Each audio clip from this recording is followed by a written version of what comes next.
నమస్తే, welcome to Disha TV. Telangana రాష్ట్ర ప్రభుత్వం ఓటాన్ బడ్జెట్ ప్రవేశపెట్టింది. అందులో బీసీ కేటాయింపులపై మాట్లాడడానికి మనతో పాటు ఓయూ ఉద్యమ నాయకులు అలాగే బీసీ నేత దత్తాత్రేయ గారు మనతో ఉన్నారు. రాష్ట్ర ప్రభుత్వం ప్రవేశపెట్టిన బడ్జెట్లో బీసీల కేటాయింపులపై మీకున్న అభ్యంతరాలు ఏంటి? తెలంగాణ రాష్ట్రంలో ఉన్నటువంటి 4 కోట్ల ప్రజల్లో 2.5 కోట్ల ప్రజలు బీసీలే ఉన్నారు.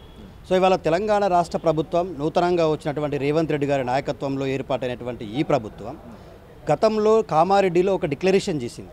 బీసీలకు ఏ విషయంలో అయినా కూడా 50% ఇస్తామని చెప్పింది.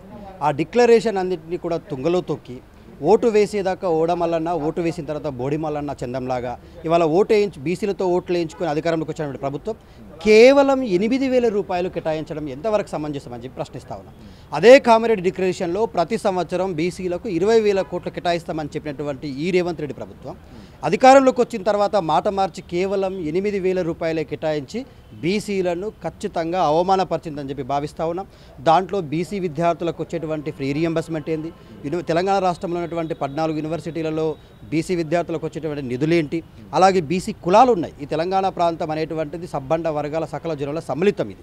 సో ఇన్ని కులాలు ఉన్నాయి, చాకలి, మంగలి, కుమ్మరి, కమ్మరి, గూండ్ల, గాండ్ల, సంచార జాతులు. సో ఈ ఎంబీసీ కులాల పరిస్థితి ఏంది, అలాగే బీసీ కులాలు అనేటువంటి యాదవ, గౌడ, మున్నూరు, ముదిరాజు, పద్మశాలి ఈ కులాల పరిస్థితి ఏంది. సో ఏ కులానికి ఆ కులానికి బడ్జెట్లు గత ప్రభుత్వం చాలా స్పష్టంగా ఎవరికి వాళ్ళకు ఆ బడ్జెట్లు కేటాయించి గొర్రెల పంపిణీ కావచ్చు, చేపల పంపిణీ కావచ్చు, గౌడన్నలకు మిగతా విషయాలలో కావచ్చు, రజకులకు 250 రూపాయల యూనిట్ల కరెంటు ఇవ్వడం కావచ్చు, నాయ బ్రాహ్మణులకు 250 యూనిట్ల కరెంటు ఇవ్వడం కావచ్చు, అలాగే మోడర్న్ దోబిగట్లు కట్టడం కావచ్చు. సో ఇట్లా ఏది తీసుకున్నా కూడా ఒక పద్ధతి ప్రకారం అన్ని కులాలను గౌరవిస్తూ సంక్షేమ బడ్జెట్ అనేటువంటి ప్రవేశపెట్టినటువంటి గత ప్రభుత్వం.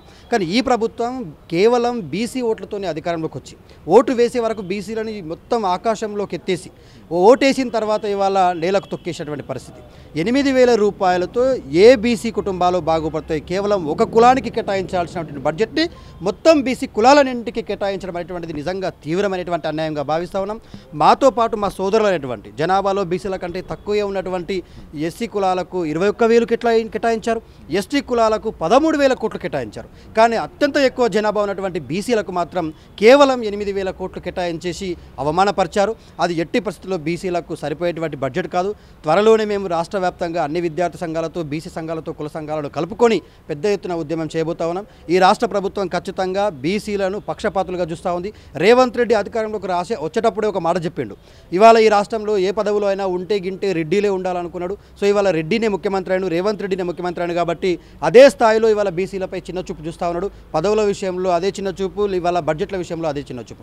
గతంలోనే చూసాం మనం, ఆయన శాఖలో కేటాయించుకున్నటువంటి ప్రతి ఆయన పిఆర్ఓ కావచ్చు, మిగతా అడ్వకేట్ జనరల్ కావచ్చు, ఎవరిని చూసినా కూడా ఆయన సొంత సామాజిక వర్గానికి చెందిన వాళ్ళని నియమించుకుంటూ బీసీ మేధావులు ఎంతోమంది ఆ స్థాయికి మించినటువంటి నాలెడ్జ్ ఉన్నా కూడా వాళ్ళని పక్కన పెట్టేటువంటి పరిస్థితి కనిపిస్తూ ఉంది. సో ఇదే ప్రశ్నిస్తూ ఉన్నాం, అన్ని రంగాలలో మా వాటా వచ్చే వరకు. ఇదే కాంగ్రెస్ పార్టీ అధికారంలోకి రావడం కోసం గతంలో ఆ కామారెడ్డి మేనిఫెస్టోలో ఏమని చెప్పిందంటే ప్రతి సంవత్సరం 20,000 కోట్లు ఒక మాట చెప్పింది. స్థానిక ఎన్నికల్లో ఖచ్చితంగా స్థానికంగా ఉన్నటువంటి రిజర్వేషన్లలో 42% రిజర్వేషన్లు ఇస్తామని చెప్పింది.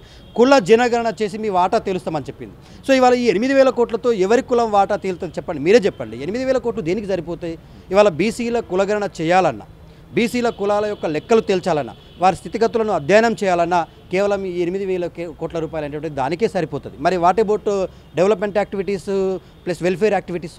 సో కాబట్టి మేమేమంటా ఉన్నామంటే ముమ్మాటికి రేవంత్ రెడ్డి గారి తొలి బడ్జెట్ ఇది 2024-25 సంవత్సరానికి సరిపోయే బడ్జెట్. పేరు ఓటాన్ అకౌంట్ బడ్జెట్ అయినప్పటికీ ఖచ్చితంగా ఇది 1 ఇయర్ కొనసాగే బడ్జెట్. సందర్భంలో నేను అడుగుతాను, సో ఎలక్షన్ నేపథ్యంలో ఓటాన్ బడ్జెట్ ప్రవేశపెడితే అతి తక్కువ టైం వరకు, సో ఆ నేపథ్యంలో ఇప్పుడు కొత్త టెంపరీ బేస్ మీద ప్రకటించినట్టు కూడా ప్రచారం చేస్తుంది. దీనికి ఏం చెప్తారు?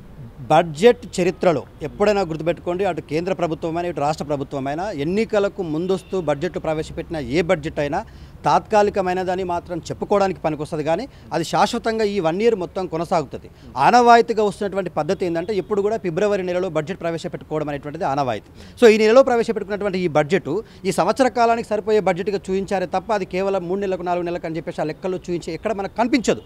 కాబట్టి ఇది 100% ఓటాన్ అకౌంట్ బడ్జెటే అయినప్పటికీ ఇది 1 సంవత్సర కాలానికి సరిపోయే బడ్జెటే మాత్రమే. ఇది 1 సంవత్సరానికి సరిపోతుంది. కాబట్టి ఆ 1 సంవత్సరం బడ్జెట్ అంటే ఈ కాంగ్రెస్ పార్టీ 2024 నుంచి 25 ఫిబ్రవరి వరకు ఇదే బడ్జెట్తో కాలం వెళ్ళదిస్తుంది. కాబట్టి మొదటి సంవత్సరమే బీసీలను 8,000 కోట్లతో దగా చేసింది అనేటువంటిది స్పష్టమైపోతా ఉంది. మొత్తంగా ఇది బీసీ నాయకులు విద్యార్థి నాయకులు దత్తాత్రేయ గారు ప్రధానం చెప్తుంది. సో తెలంగాణ రాష్ట్ర ప్రభుత్వం ప్రవేశపెట్టిన ఈ బడ్జెట్ మాత్రం బీసీలకు అన్యాయం జరిగిందని కూడా వారు స్పష్టం చేసిన సందర్భం చూడవచ్చు. కిరణ్ ప్రసాద్ మసూదంతో సతీష్ దిశ టీవీ హైదరాబాద్.